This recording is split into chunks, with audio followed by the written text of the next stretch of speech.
Merdeka belajar wujud yang nyata. Raih mimpimu juga cita-cita. Assalamualaikum warahmatullahi wabarakatuh. Semangat Tigda anak-anak, ibu lagi ya. Assalamualaikum warahmatullahi wabarakatuh.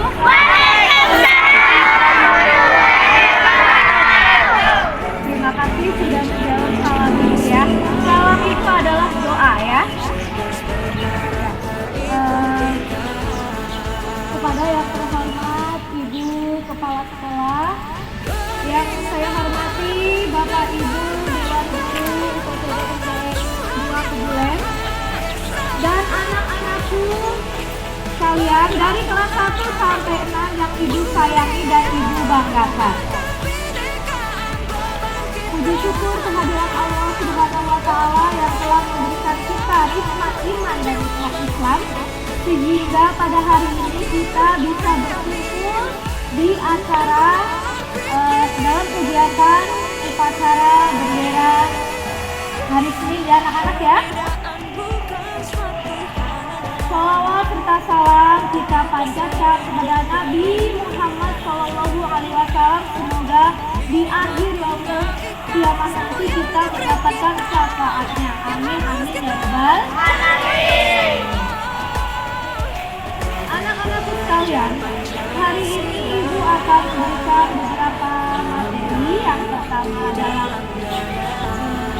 kebersihan ya. Alhamdulillah kebersihan kita sudah bagus, sudah punya kesadaran ya bahwa kebersihan itu penting dan harus kita jaga terus menerus ya anak-anak ya, harus kontinu. Yang kedua itu jalannya upacara.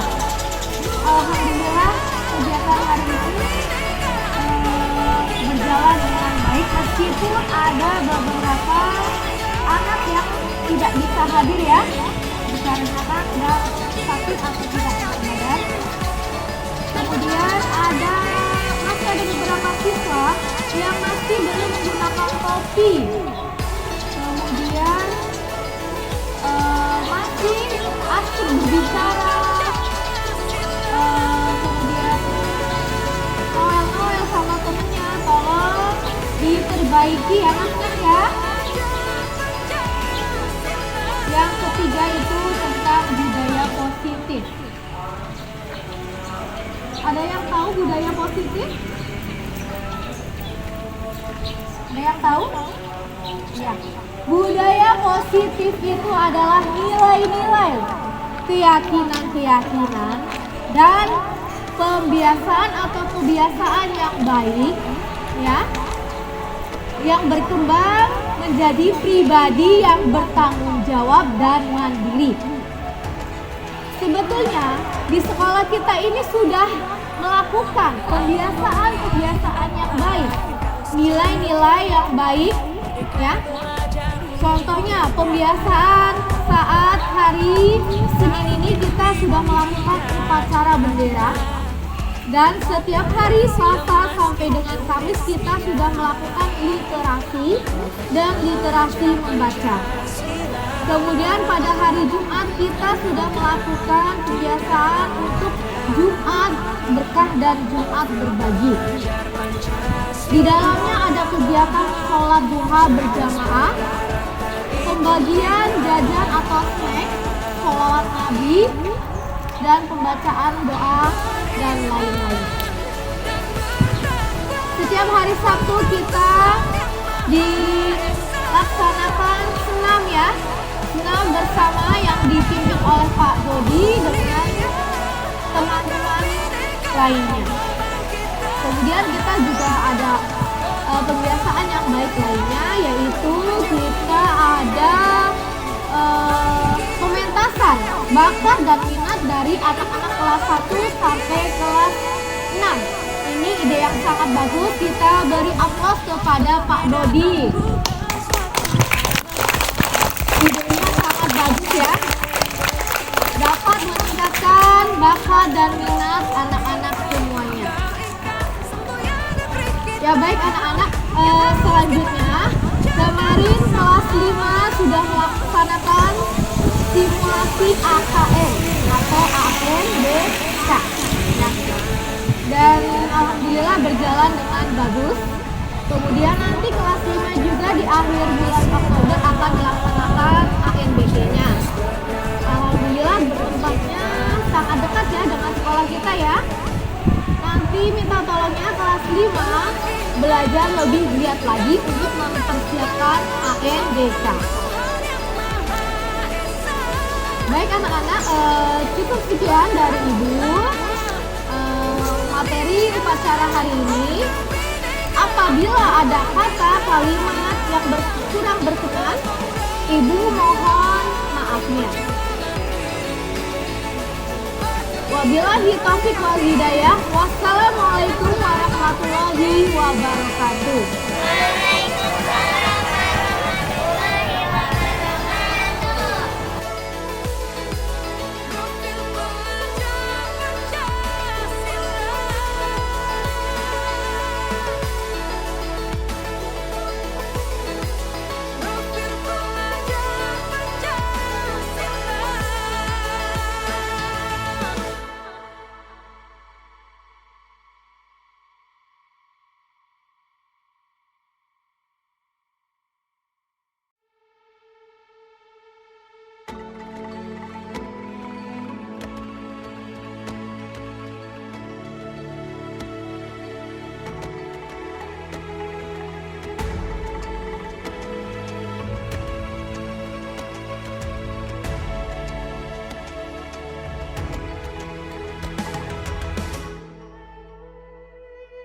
Ayo memilih apa yang kau suka.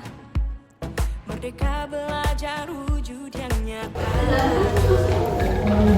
Raih mimpimu juga cita-cita. Generasi emas Indonesia.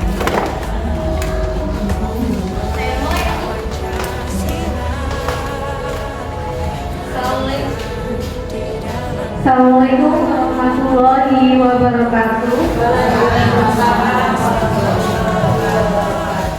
Ya Ibu Bapak, terima kasih telah datang. Sudah menghadiri undangan dari saya. Ya, hari ini jam sekarang ya Ibu Bapak, saya akan melakukan diseminasi penyebaran pemahaman dan penerapan budaya positif. Ya, di sini saya tidak mau menggurui Ibu Bapak, tapi di sini kita akan sama-sama belajar. Ya, ya. Assalamualaikum warahmatullahi wabarakatuh. Saya Wani. Assalamualaikum warahmatullahi wabarakatuh. Ya. Alhamdulillah pada hari ini kita dapat berkumpul di acara diseminasi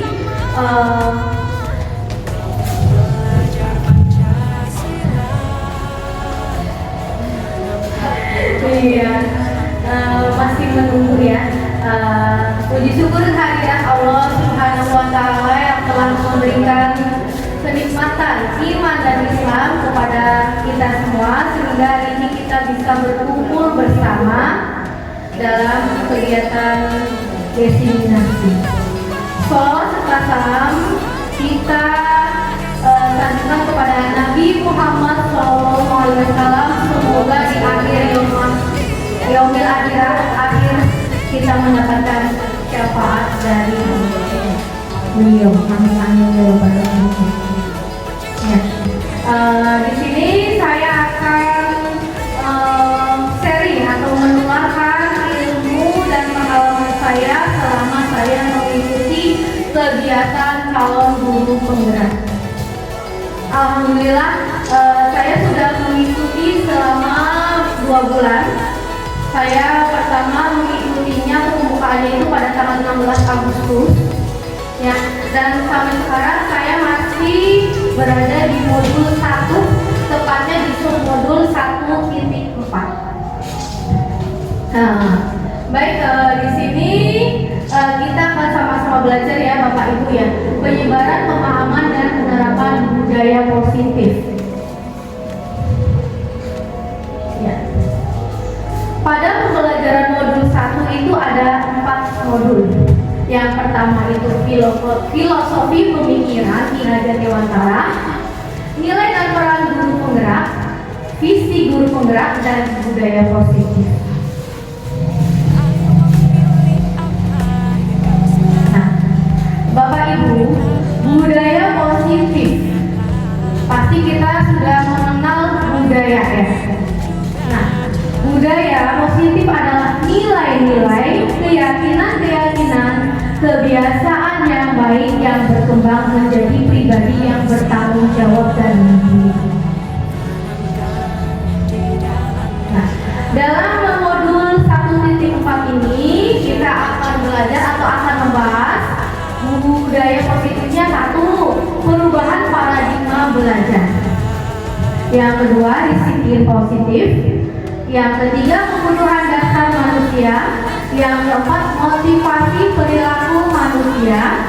Yang kelima, 5 posisi kontrol restitusi. Yang keenam, segitiga restitusi. Kita akan yang membahas yang pertama dulu ya Bapak Ibu ya. Yang pertama adalah perubahan paradigma belajar. Pembelajaran dengan paradigma baru dirancang dengan pembelajaran terdiferensiasi sesuai dengan kebutuhan tiap tahap perkembangan murid untuk mewujudkan profil pelajar Pancasila. Bapak Ibu masih ingat tidak? Berapa sih profil pelajar Pancasila? Ada berapa? Ada berapa? Ada 6. Siapa yang bisa menyebutkan? Biasanya kita itu ada literasi ya setiap paginya ya. Di situ kan ada pelajar Pancasila beriman dan bertakwa pada Tuhan yang esa dan berakhlak mulia, berkebinekaan global, gotong royong dunia, kreatif dan bernalar kritis. Ayo tadi ada berapa? 6 bintang. Tepuk tangan untuk kita semua. Ya, baik Bapak Ibu. Apa itu pembelajaran berdiferensiasi?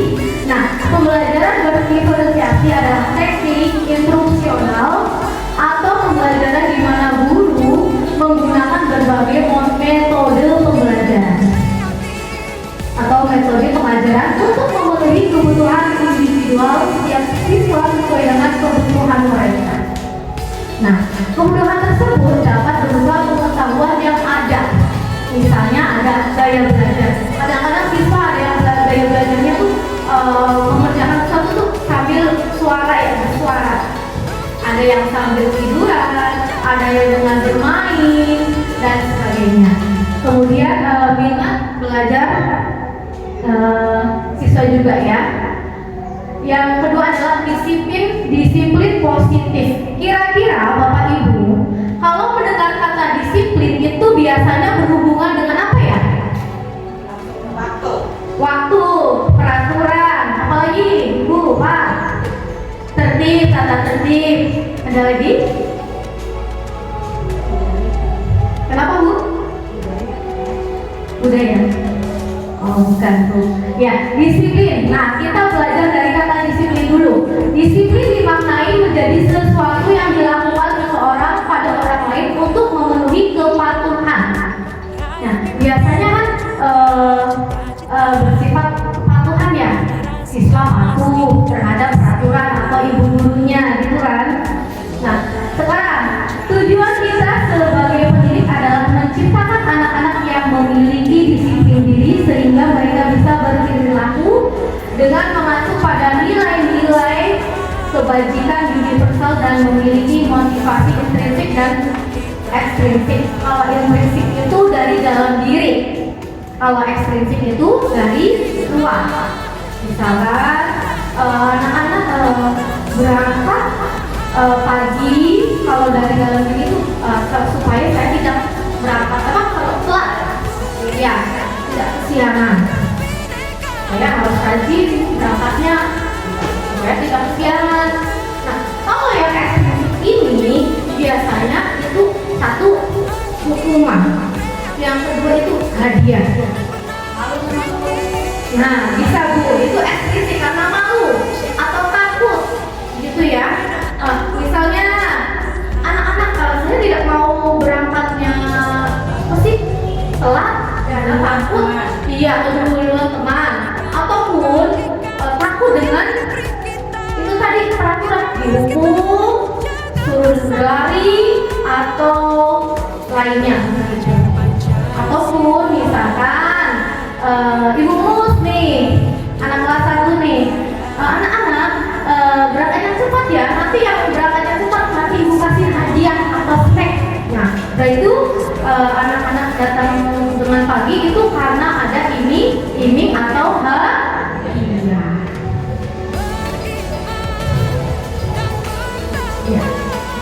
Ya, disiplin positif. Nah, ini kita masuk ke disiplin positif. Disiplin positif adalah suatu pendekatan untuk menerapkan disiplin dari dalam diri anak tanpa hukuman atau hadiah. Disiplin positif perlu diterapkan baik dalam lingkungan keluarga maupun lingkungan sekolah.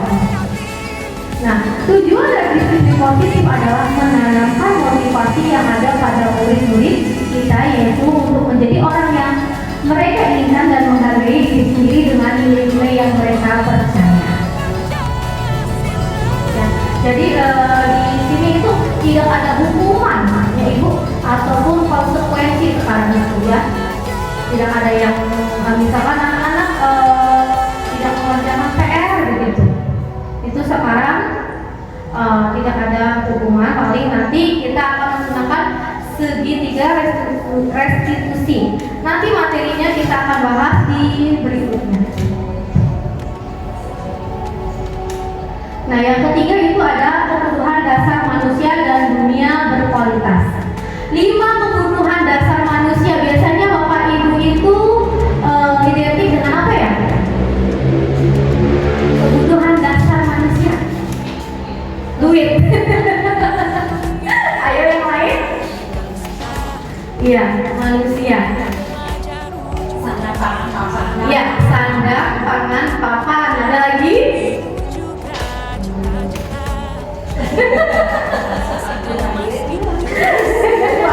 Iya, uangnya. Nah, 5 kebutuhan dasar manusia menurut Dr. William Glasser dalam Choice Theory ya. 5 kebutuhan dasar manusia. Yang pertama itu ada kebutuhan untuk bertahan hidup, survival.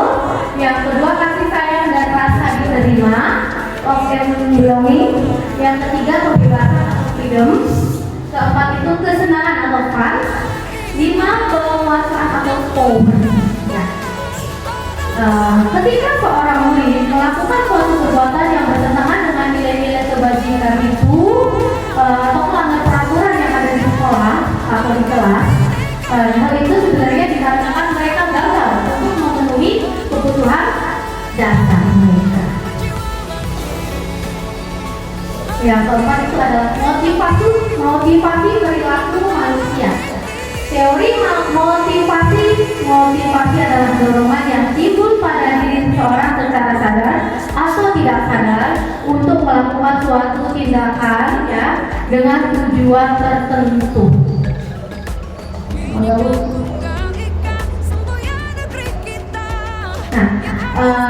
Dian Gosen dalam buku Restructuring School Discipline menyatakan ada 3 motivasi perilaku manusia. Yang pertama, 1, untuk menghindari ketidaknyamanan atau hukuman. Yang tadi saya sebutkan, misalkan termotivasi datang ke sekolah yang tak terlambat karena menghindari hukuman. Itu motivasinya. Maka Bu, yang kedua, itu adalah untuk mendapatkan imbalan atau penghargaan dari orang lain. Nah, berangkat cepat karena tadi mau dikasih snack sama buku ataupun ini anak penghargaan dari orang lain. Ini anak yang berangkatnya cepet nih, itu kan penghargaan ya Bu ya, sanjungan ya. Nah, berikutnya adalah untuk mendapatkan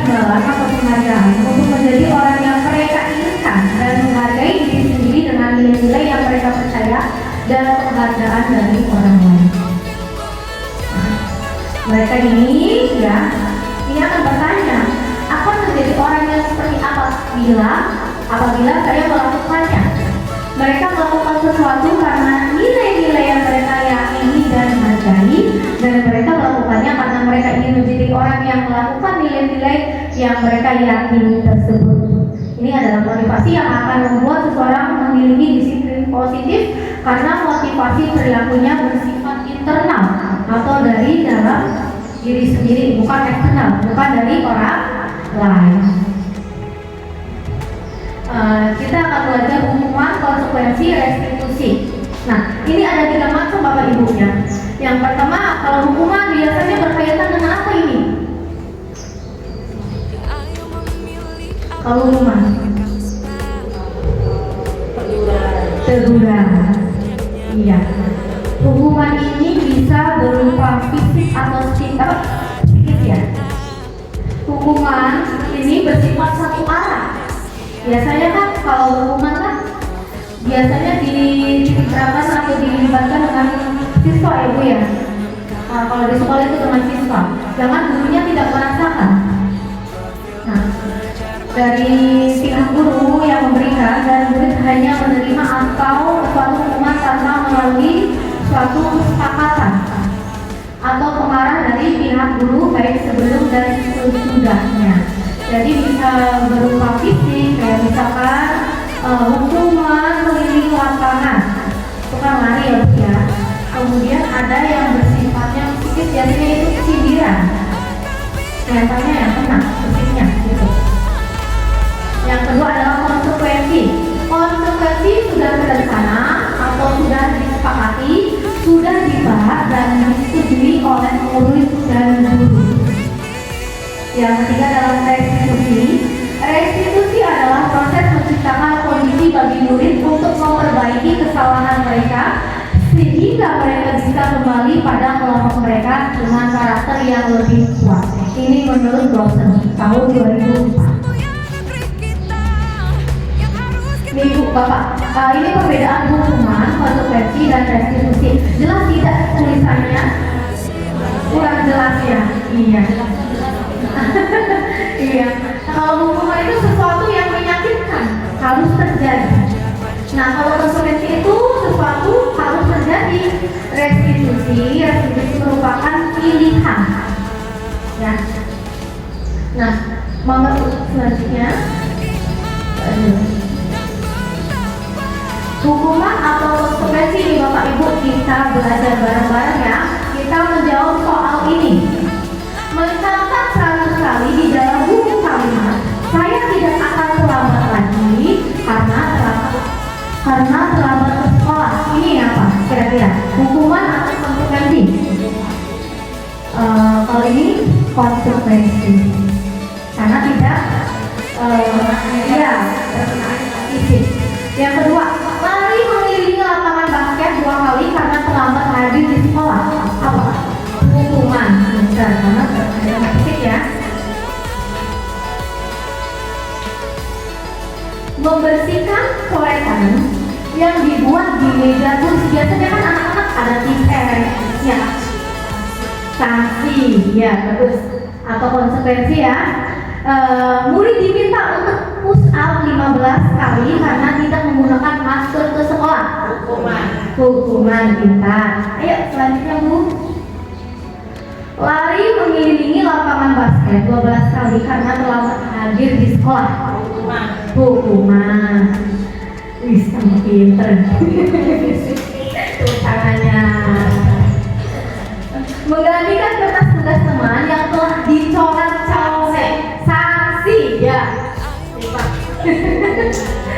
Selanjutnya, berjemur di lapangan basket pukul 12 siang karena ngobrol dengan teman.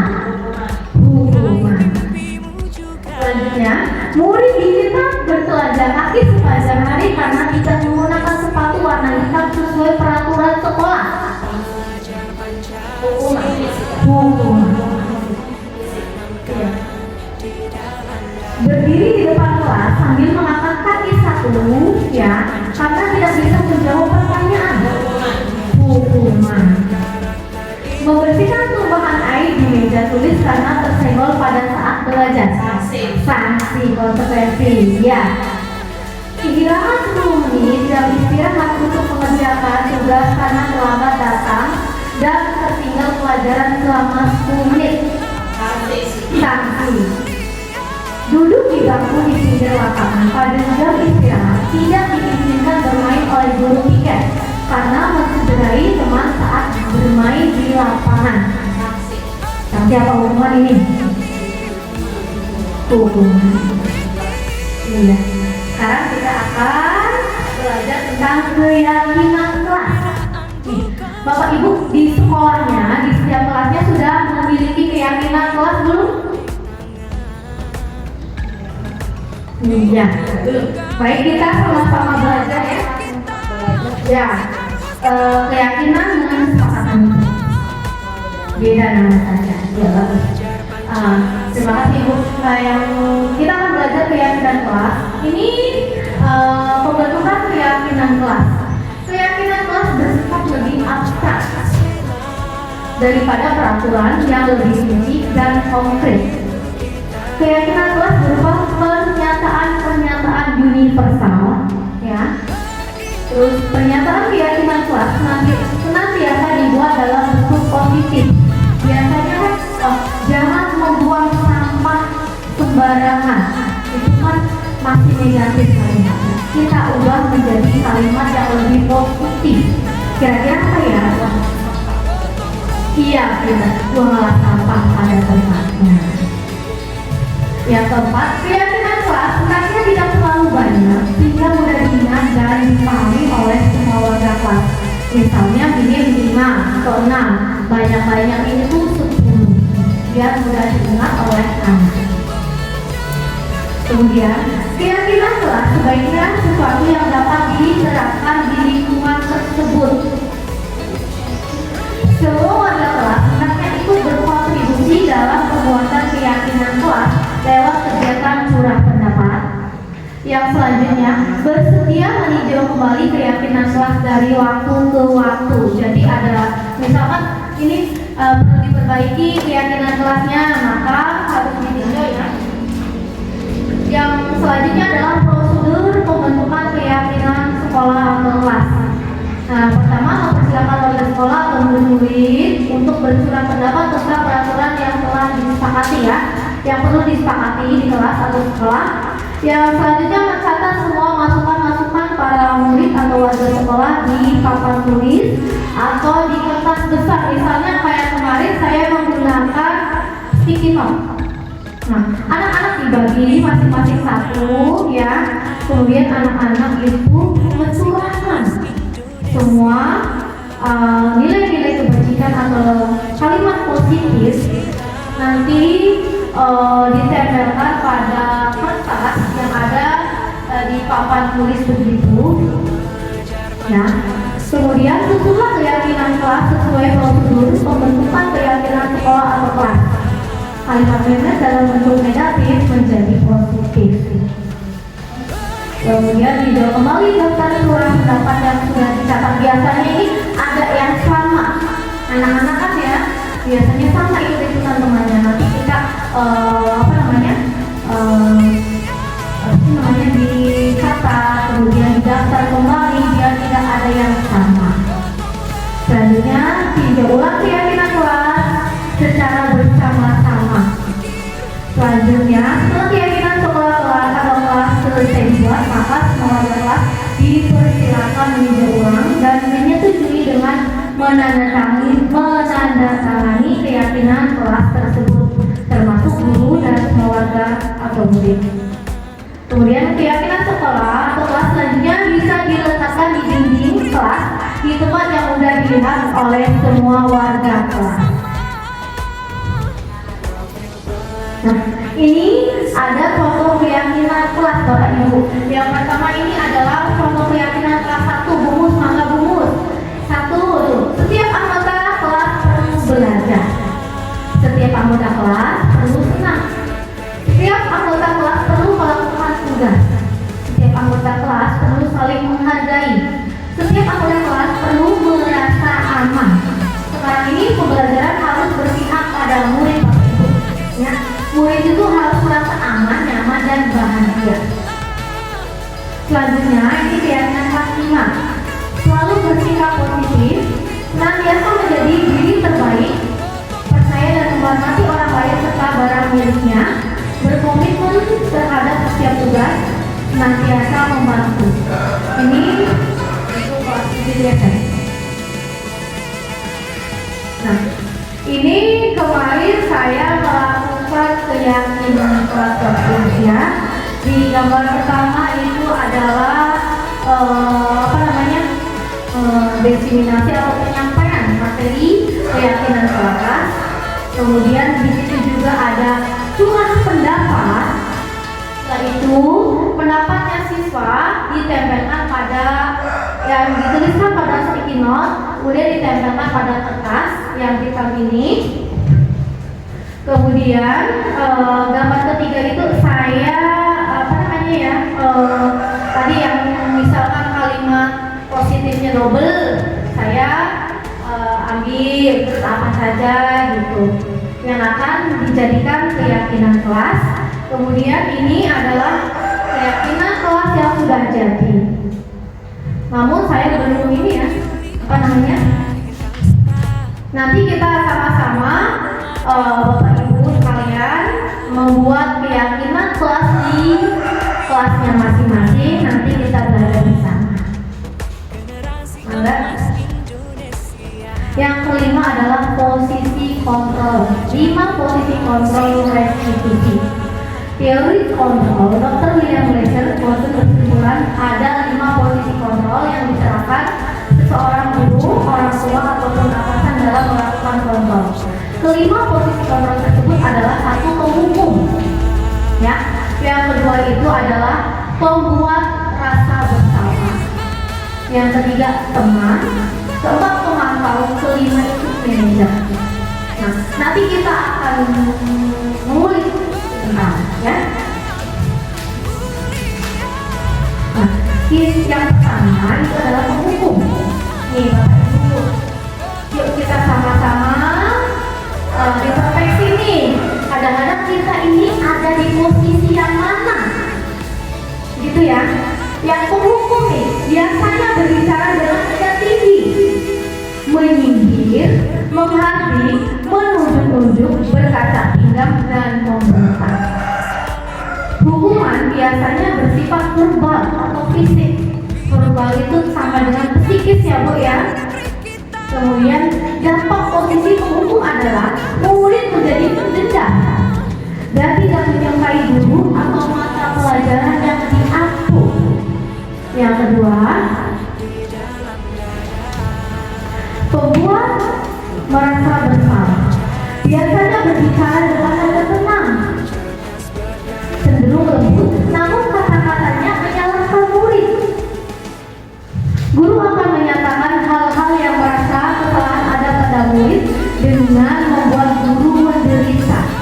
Ayo dong, nak, kerjakan PR-nya. Kalau tidak mengerjakan nanti ibu bisa dimarahi di kepala sekolah. Nah, itu contohnya. Yang ketiga adalah dampak posisi membuat merasa bersalah. Membuat murid merasa bersalah. Identitasnya itu gagal, rendah diri dan menarik diri dari lingkungan, akan menyimpan emosi negatif di dalam dirinya. Ya, Bapak Ibu ya. 3. Posisi teman. Biasanya berbicara dengan ramah, cenderung bersedau-sedau untuk menghangatkan suasana. Murid akan merasa senang, aman, nyaman dan akrab dengan guru. Identitas yang kita adalah identitas sukses dan berhasil. Dampak posisi teman, murid akan bergantung pada satu orang ya, atau ada faktor ketergantungan. Murid tidak bisa mandiri dan tidak bisa untuk berpikir sendiri. Ya, selanjutnya posisi pemantau atau monitor. Biasanya berbicara dengan suara datar, tidak emosional, tidak bersenda-gurau maupun menggunakan suara tinggi. Biasa-biasa saja. Pemantau perlu senantiasa memantau. Pada saat murid diberikan sanksi, maka guru pun akan mengawasi. Misalkan kita memberi sanksi anak-anak itu membersihkan kamar mandi gitu, ataupun menulis berapa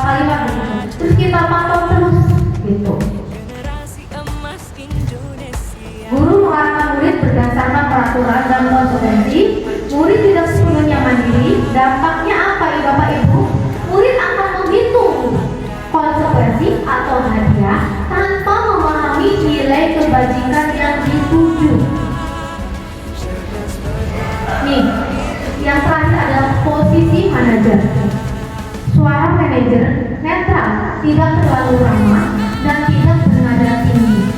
Tercipta identitas positif atau berhasil. Guru dengan tulus akan mengajukan pertanyaan-pertanyaan yang bermakna agar membuka pikiran murid. Guru akan membimbing murid untuk memecahkan masalahnya secara mandiri. Memiliki sikap disiplin positif yaitu murid yang mandiri, bertanggung jawab dan dapat memecahkan masalah. Seperti minggu kemarin saya dan Nofik ya Bapak Ibu ya, di situ kami menjalankan tiga restitusi ya. Itu adalah dengan posisi sebagai manajer.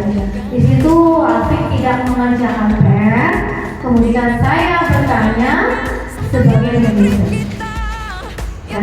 Yang keenam itu adalah segitiga restitusi. Restitusi adalah proses menciptakan kondisi bagi murid untuk memperbaiki kesalahan mereka sehingga mereka bisa kembali pada kelompok mereka dengan karakter yang lebih kuat. Menurut dosen 2004. Nih Ibu, Bapak, ini adalah bentuk segitiga restitusi ya. Keyakinan kelas apa yang telah kita sepakati? Itu kalimat yang kita tanyakan ke murid kita. Pertama, kita validasi tindakan yang salah. Ya, yang kedua itu menanyakan menstabilkan identitas. Yang kedua, validasi tindakan yang salah. Yang ketiga adalah menanyakan keyakinan. Ini langkah-langkah restitusi. Yang pertama, menstabilkan identitas. Pada tahap ini, peserta didik diajak untuk tenang dan kembali ke suasana hati di mana proses belajar dan penyelesaian kesalahan kita bisa lakukan. Ya, bisa kita lakukan. Guru dapat mengucapkan kata-kata sebagai berikut. Berbuat salah itu tidak apa-apa. Ibu juga pernah melakukan perbuatan salah atau pernah berbuat salah. Kemudian saya juga pernah melakukan kesalahan seperti itu. Kita bisa menyelesaikan ini. Bapak Ibu tidak tertarik mencari siapa yang salah. Biasanya kan ada yang tertekan tuh ya Bu ya. Nah itu kalimat yang tepat itu. Bapak Ibu tidak tertarik mencari siapa yang salah, tapi ingin mencari solusi dari permasalahan ini. Yang kedua, validasi tindakan yang salah. Perbuatan yang salah pada peserta didik seringkali dilakukan untuk memenuhi beberapa kebutuhan pada manusia. Disinilah guru harus mampu memahami maksud perbuatan peserta didik tersebut. Guru dapat mengucapkan, padahal kamu bisa melakukan yang lebih buruk dari ini ya.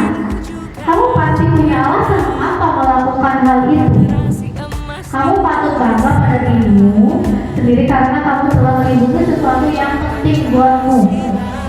Kamu boleh mempertahankan sikap itu, tapi kamu harus menambahkan sikap yang baru. Selanjutnya itu 3. Menanyakan keyakinan.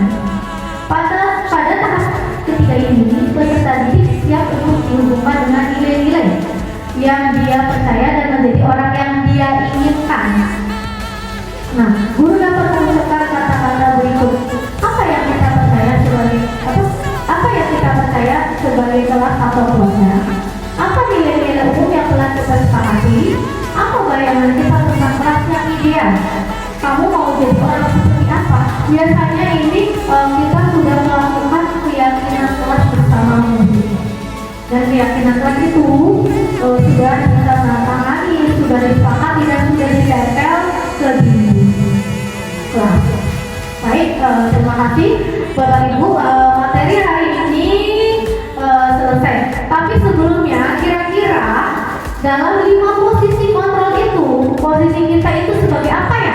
Sudah menjadi posisi apa biasanya? Teman, pemantau, pembuat rasa bersalah, ada semuanya. Sekarang kita perlu tingkatkan Bapak Ibu menjadi seorang atau posisi seorang manajer ya. Nanti kita sama-sama belajar ya. Kadang-kadang kan di posisi yang selain itu kan ada yang anaknya merasa dendam, gak suka dengan bukunya atau mata pelajarannya. Kadang-kadang ada tugas tuh, aduh gimana ya, takut gitu. Orang tuanya ya. Memang Bu, jadi untuk menghasilkan pembelajaran yang bagus itu harus ada apa namanya? Iya, kerjasama atau kolaborasi ya. Kolaborasi dengan teman sejawat, kepala sekolah, murid dan orang tua. Itu juga. Ya. Iya, betul. Bapak Ibu ada yang mau bertanya, silakan.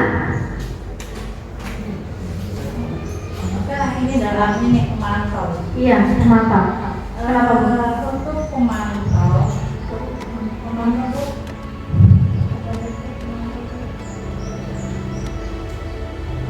Pemantau, bukan Bu. Nah, pemantau atau monitor Bu, ya Bu? pemantau biasanya kadang-kadang kita Iya. menjadi pemantau, tapi Iya. sebetulnya kita itu pemantau. Iya Bu, benar. Pengalaman yang dulu dulu ya, Iya. tanpa ada kerjasama dari apa ada pada warga di situ, Iya. pemantau tidak akan terwujud. Betul. Karena mungkin pemantau program sekarang ini kolaborasi yang ada di warga setempat. Iya. Kalau kita sendiri hanya tidak mampu, bagaimana caranya kita menyiapkan pemantau pada lingkungan yang sama. Maksudnya ini, kita dari kebulen ya. Iya. Dari kebulen. Saya mengajar di kelas tinggi. Iya. Memantau sebanyak 24 siswa. Iya.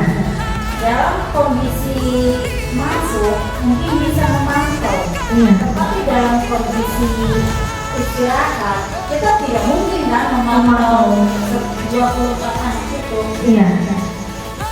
Untuk menjadi pemantau yang baik itu seperti itu.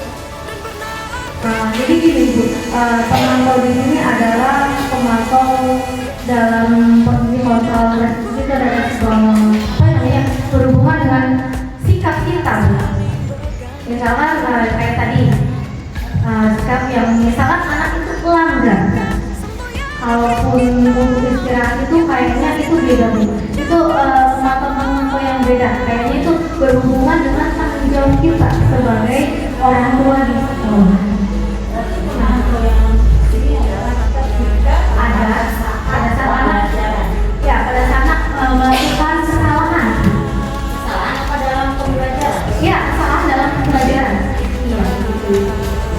Iya, terima kasih Ibu untuk tepuk tangannya. Luar biasa sekali Bu Reni. Ya, Bapak Ibu ada lagi? Monggo.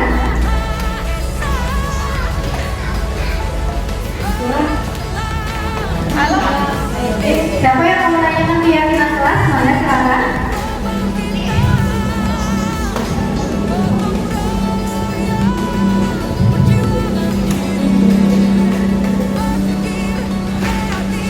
Baik Bapak Ibu, di sini ya sebelumnya itu ada materi sebenarnya belum saya jelaskan. Yang pertama itu adalah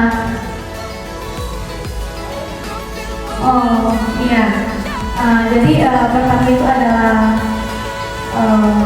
filosofi pendidikan namanya pemahaman atau pemikiran Pak Ade ya, Ki Hajar Dewanto. Nah, yang pertama itu harusnya saya jelaskan dulu ya. Nah, kita itu di sekolah itu sebagai apa ya? Tugas kita itu di sekolah itu sebagai apa ya? Guru itu apa Bu? Melaksanakan pembelajaran. Selain itu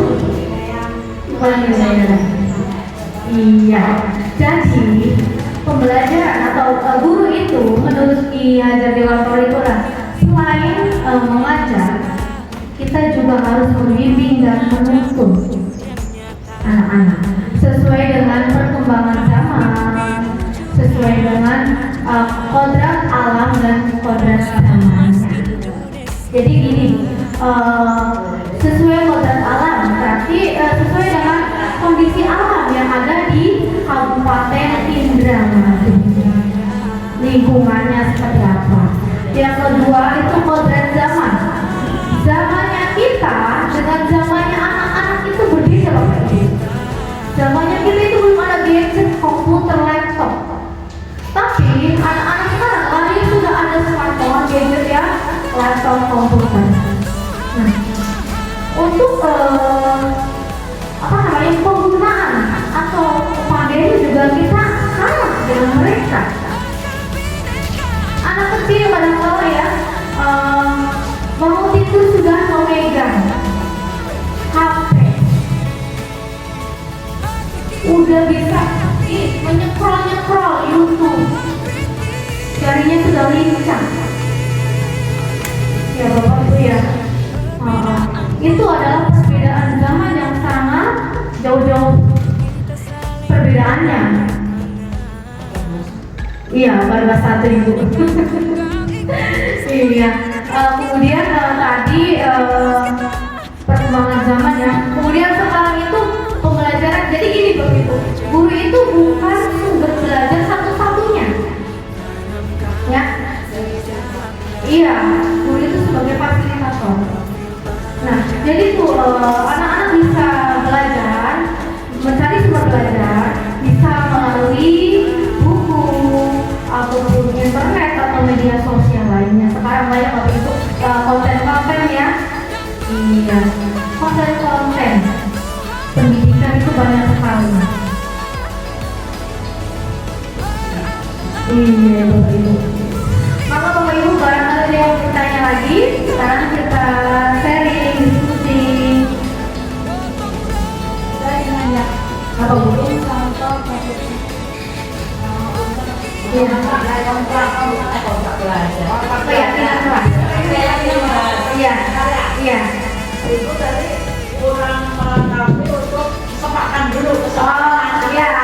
Ini kesepakatan dengan Oh, iya ya. Baik Ibu ya, terima kasih. Iya, seharusnya tadi itu kita itu melakukan kesepakatannya sebelum keyakinan atau kesepakatan sebelum kegiatan yang dimulai.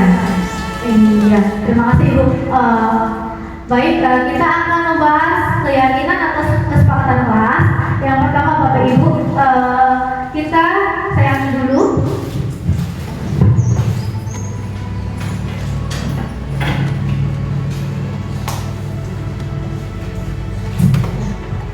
Jadi yang pertama kita perlukan adalah sticky note. Ya. Iya. apa jalan nih Bu? Sekino. Tinggi. Memo stick atau sticky note. Ya. Iya. Jadi iya. Jadi Sekino kok ini bukan. Apa sih? Binder ya? Iya. Kemarin binder. Iya. Kita saja. Oh ini tinggal kita tarik saja Bapak Ibu. Kemudian kita tempelkan. Iya. Iya. Ini waktu kita menggunakan ini ada yang tempelnya kebalik karena kurang memperhatikan. Ibu kok pandainya tuh bulannya tuh kayak jatuh gitu kan. Terus ada yang sadar itu bukan Anda atau segitunya yang kebalik, itu tuh dijemur. Iya, itu dijemur. Jadi anak-anak dikasih ini kemarin tuh sangat apresiatif, antusias. Begitu keyakinan kelas. Jadi kita pertama itu sosialisasi keyakinan kelas, ya. Apalagi untuk anak SD kan belum apa sih namanya pengalaman atau pemahamannya belum luas. Jadi kita mengadakan sosialisasi apa itu keyakinan kelas, gitu ya. Karena keyakinan kelas itu berbeda dengan peraturan. Nah, kemudian setelah itu, setelah sosialisasi, kita itu memberikan sticky note ke anak-anak. Anak-anak itu menuliskan, mencurahkan kalimat positif yang mereka yakini, ya. Setelah itu mereka mencatat, kemudian mereka menempelkan kertas ya, seperti gambar tadi, keyakinan kelas ya tadi ya. Itu ditempelkan, kemudian biasanya tuh ada yang sama Bapak Ibu. Kemarin dari 13 siswa banyak yang sama. Misalkan di sini menghargai diri sendiri dan orang lain. Kemarin banyak. Kemudian datang tepat waktu. Juga lumayan. Belajar bersungguh-sungguh. Nah, itu beberapa keyakinan kelas yang saya sepakati bersama anak-anak. Kemudian ada apa namanya? Setelah itu ya, kalau sudah ditempelkan, biasanya ada yang sama. Kita itu apa namanya ya? Menghitung ataupun apa ya? Kayak kita, oh ini sama, kita silang. Kita ambil satu saja. Kita urutkan. Nah, ketika sudah diurutkan, kemudian anak-anak sepakat dengan keyakinan kelas yang mereka buat, baru nanti kita siapkan kertas, kemudian bisa menggunakan ini kertas apa ya? Apa sih ini namanya? Ya. Origami. Nah, kertas itu yang berwarna-warni bisa kita tempelkan. Anak-anak yang menulis sendiri, mereka yang jadi kita siapkan skill juga untuk anak-anak menulis. Kemudian nanti mereka yang menulis, kemudian melihat, mereka yang menempelkan. Jangan lupa dihubungi tanda tangan. Tanda tangan anak, kadang-kadang kan anak ada yang belum bisa menggunakan tanda tangan nih, bisa dengan nama mereka. Jangan lupa kita juga harus bertandatangani. Bisa juga dengan kreatif mereka. Kita siapkan warna yang bagus sih, warna gitu di dalam piring.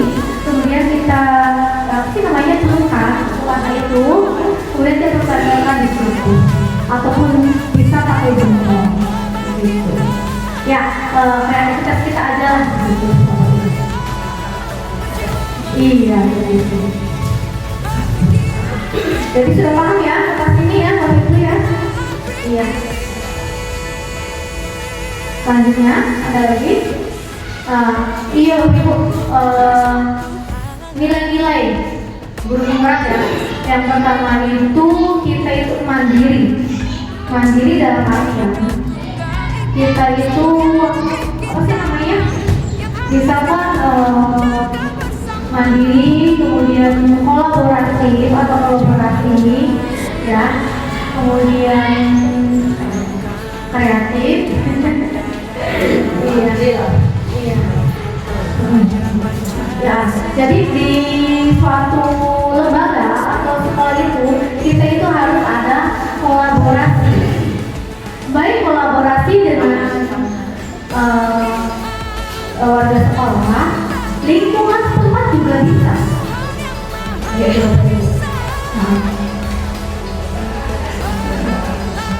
Iya, betul Ibu. Ibu mau bertanya, enggak? Bu Risa? Ada yang mau bertanya? Baik, kita buka dulu ya. Kita ulangi segitiga restitusi. Nah, segitiga restitusi ini ya proses menciptakan kondisi bagi murid untuk memperbaiki kesalahan mereka. Biasanya anak-anak kan lupa membawa PR atau buku, kemudian salah menggunakan baju sesuai dengan jadwalnya. Misalnya hari Senin Selasa Begini Bapak Ibu. Merah putih ya? Nah, ada yang menggunakan pramuka atau batik. Nah, itu juga biasanya ada yang di kelas kita ya Bapak Ibu ya. Nah, kita tanyakan, kita panggil anaknya ke ruang guru begitu, biasa, iya di BK. Kemudian kita tanyakan alasan mereka tidak menggunakan baju sesuai dengan jadwalnya. Nanti kita menggunakan situasi. Jadi garis diskusi, ya. Nah ini tujuannya tuh untuk memperbaiki kesalahan mereka, tidak mendukungnya, ya. Sehingga mereka bisa kembali kepada kelompok mereka dengan karakter yang lebih kuat lagi. Jadi kita kuatkan karakter mereka. Tadi kan ada 5 posisi kontrol nih ya. Nanti dalam segitiga dan segitiga ini kita menggunakan yang paling penting itu adalah posisi kontrol manager. Di situ. Ya, ada 3 tahapan kan dalam segitiga diskusi. Yang pertama itu adalah menstabilkan diri bintangnya Bu. Yang kayak tadi, ibu juga pernah kok berbuat salah. Jadi anak-anak, iya benar. Setiap orang pasti pernah melakukan kesalahan. Kamu tidak sendiri melakukan kesalahan. Jadi itu anak merasa nyaman, tidak takut, tidak tertekan. Kamu bukan satu-satunya yang pernah melakukan ini.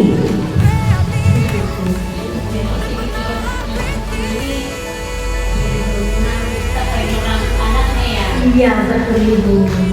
Ya. Yang kedua itu validasi tindakan yang salah. Ya, kamu tentu punya alasan mengapa melakukan itu. Kayak tadi, kenapa tidak menggunakan seragam? Kenapa kamu tidak, misalkan tidak menggunakan pakaian? Ibu tahu kok kamu itu anak yang rajin, anak yang pintar. Tapi kenapa hari ini kamu tidak mengerjakan PR? Apa alasannya? Yang kedua, adakah cara yang lebih efektif untuk mendapatkan apa yang kamu butuhkan? Jadi ya balik lagi ke kebutuhan dasar manusia gitu. Jadi anak itu melakukan kesalahan karena mereka gagal untuk memenuhi kebutuhan mereka. Nah, kemudian yang ketiga adalah menanyakan keyakinan. Nah, keyakinan ini sebelumnya kita sudah membuat keyakinan kelas. Jadi ketika anak berbuat salah, kita tanyakan keyakinan kelas apa yang telah kamu langgar. Kita ingatkan. Begitu. Misalkan kayak PR, berarti itu melanggar menghargai diri sendiri dan orang lain. Ya, keyakinan apa yang telah kamu langgar? Keyakinan apa yang telah yang perlu kamu tingkatkan? Begitu pertanyaannya. Terus anak karena sudah ada sosialisasi sebelumnya untuk pembuatan keyakinan kelas, anak bisa menjawab menghargai diri sendiri dan orang lain Bu. Oh, jadi ini yang keyakinan harus kamu tingkatkan ya. Iya Bu. Ada lagi? Sudah cukup apa gimana Ibu? Iya. Iya sama-sama. Ayo panggil Bapak Ibu yang lain. Barangkali dari materi awal bisa ditanyakan. Halo Bu Susi. Iya, Ibu. Misalkan untuk Iya. kita sudah melakukan dalam memberikan ini saya sudah melakukan segitiga diskusi. Iya. Nah, jadi formatnya Ibu uangnya di tahapan. Nah, di sini ada Bu. Nah, yang pertama kan persahabatan identitas nih Bu. Tahapannya ya tadi kita panggil kan tadi kamu berbuat salah itu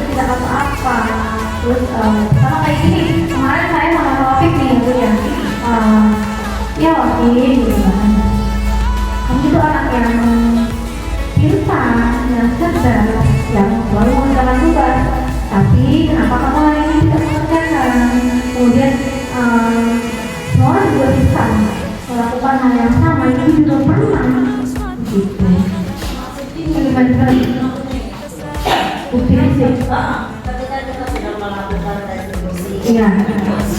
Iya. itu melakukan. Iya. Itu bukan dongeng. Iya. Omong. Tapi prinsipnya saya sudah melakukan sebuah retribusi. Nah, untuk diperlihatkan. Iya. Kalau misalkan di buku tabungan, Iya. si waktu itu sudah nabung sehari 500. Iya. Ada permasalahan. Iya. Terus jumlahnya uang, kalau totalnya. Nah, kalau kita melakukan makanan isi, terus kita udah ngomong nih, terus pas kita udah ngomong, bukan aku, bukan masnya bu. Iya. Nah, apa aja, misalkan biasa kalau di misalkan makanan umumnya, itu ya, kamar. Iya. Kemudian anak, orang Iya. kemudian pengakuan si anak. Iya. Itu kan berbuat salah Iya. apa-apa. Iya. Itu kalimat yang untuk anak-anak ya, menstabilkan identitas anak. Kan ada tindak lanjutnya. Iya. Ini kan tindak lanjut. Iya. Memperlihatkan sudah melakukan Iya. kadang formatnya yang dilihat Iya. apa sih? Iya, baik Ibu, terima kasih. Jadi kemarin saya itu mau video, kemudian mana? Sudah saya bereskan. Iya, nanti saya share kalimatnya ataupun apa namanya formatnya begitu. Kalau Iya. kita kan sudah ini. Iya. Kalau formatnya sih saya tidak ada Ibu. Jadi itu kita kan dalam pembelajaran itu kan ada contoh, ada video. Iya, video pembelajaran materi itu. Kemudian kita itu apa sih meniru atau apa gitu. Tapi kita kembangkan lagi Ibu. Gitu. Iya. Iya. Bukan suatu bukti Iya. berupa tulisan, Iya. deskripsi video. Deskripsi adalah video foto, tapi lebih baik sih video. Jadi kan dari awal sampai akhir itu tercover begitu. Terima kasih Ibu ya.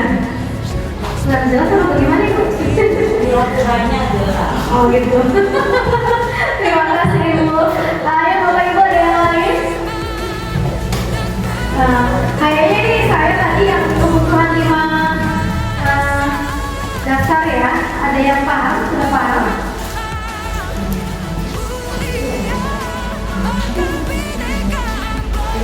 Oh iya. Ada yang perlu ditanya lagi? Rumus? Ada?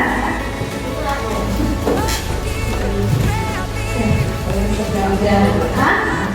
Ya, Bapak Ibu sekalian kita kebutuhan 5 dasar tadi saya kurang kebutuhan 5 dasar ya. 5 dasar kebutuhan manusia.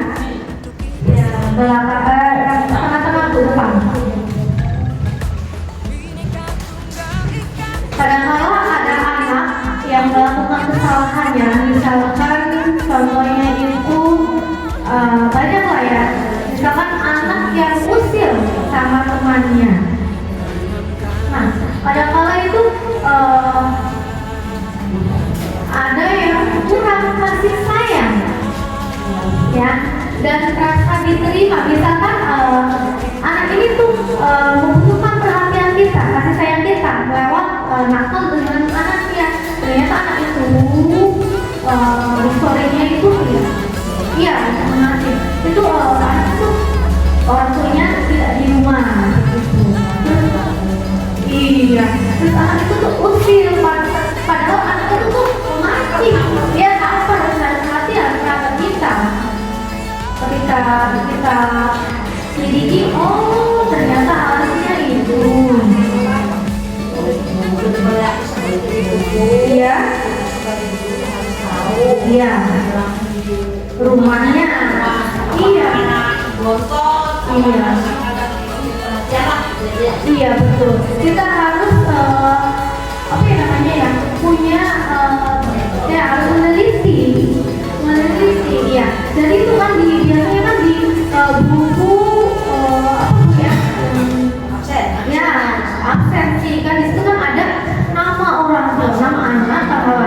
identitas orang tua, anak keberapa, kemudian pekerjaannya orang tuanya apa, itu kan benar-benar itu tempat meneliti kita, Bu. Identifikasi benar. Nah di situ. Jadi kan anak berbuat demikian itu ada alasannya pasti tadi. Dia anak melakukan perbuatan salah atau salah itu karena gagal memenuhi kebutuhan dasar hidupnya. Nah kita teliti, kita harusnya sih dari awal, dari kita misalkan pembelajaran baru gitu ya, awal-awal. Kayak saya biasanya awal masuk itu minta kakak, terus KTP-nya orang tua, akte lahirnya anak. Itu kita mau lagi? Iya interview. Betul Bu. Itu sangat konkret kalau itu. Nah kalau kan anak tidak mengerjakan PR, ditanyakan apa sih? Ternyata bangunnya kesiangan, tidak ada yang membangunkan. Ternyata tinggalnya sama neneknya. Padahal alasan yang lain, bapaknya kurang perhatian atau bagaimana. Kayak kemarin saya ada parenting class di Mintel, saya ada salah satu anak lah, seminggu kadang sekali, 2 kali bisa masuk gitu kan. Pas di Mintel atau parenting class, saya ngobrol sama orang tuanya. Kenapa si A ini seminggu kadang sehari, 2 hari bisa masuk. Kemudian PR-nya juga gitu kan. Nah ternyata satu kondisinya orang tuanya ada di luar. Kemudian bapaknya bekerja dan pulangnya itu malam. Jadi kata bapaknya itu setelah saya teliti identifikasi itu kurang komunikasi. Bapaknya itu ke anaknya tuh sama-sama kurang komunikasi. Cuma hanya berikan ini uang jajan, ini uang apa. Walaupun bangun juga orang satu ya. Iya betul. Bertahan itu misalkan kayak kemarin itu ada ya Bu ya. Jadi gini, ibunya di luar, bapaknya sudah meninggal. Ternyata ibunya menikah lagi dengan orang di sana. Kemudian anak itu kebetulan itu jadi artis ya, dan sudah punya manajer. Nah anak itu masih SMP gitu. Si anak itu kalau tidak bernyanyi, ya dia tidak bisa makan ataupun memenuhi kebutuhannya. Iya kebutuhan untuk bertahan hidup. Nah kemudian di situ teman saya itu bertanya, apa yang harus saya lakukan? Pendekatan ataupun apapun sudah. Tapi kan saya tadi, saya juga kebutuhan untuk bertahan hidup. Baru satu betul. Belum didapat ya Bu. Yang 3 yang sudah Kebebasan betul. Kesenangan bisa. Penguasaan juga bisa sendiri. Kontrol belum ada ya, kontrol ya. Kalau Ibu, apa lagi yang ada yang ditanyakan? Itu udah tak beli. Ayo betulan. Bu. Oh di luar kepala. Terima kasih Bapak Ibu. Ya di luar, lah tadi kepala lagi. Ya, terima kasih Bapak Ibu.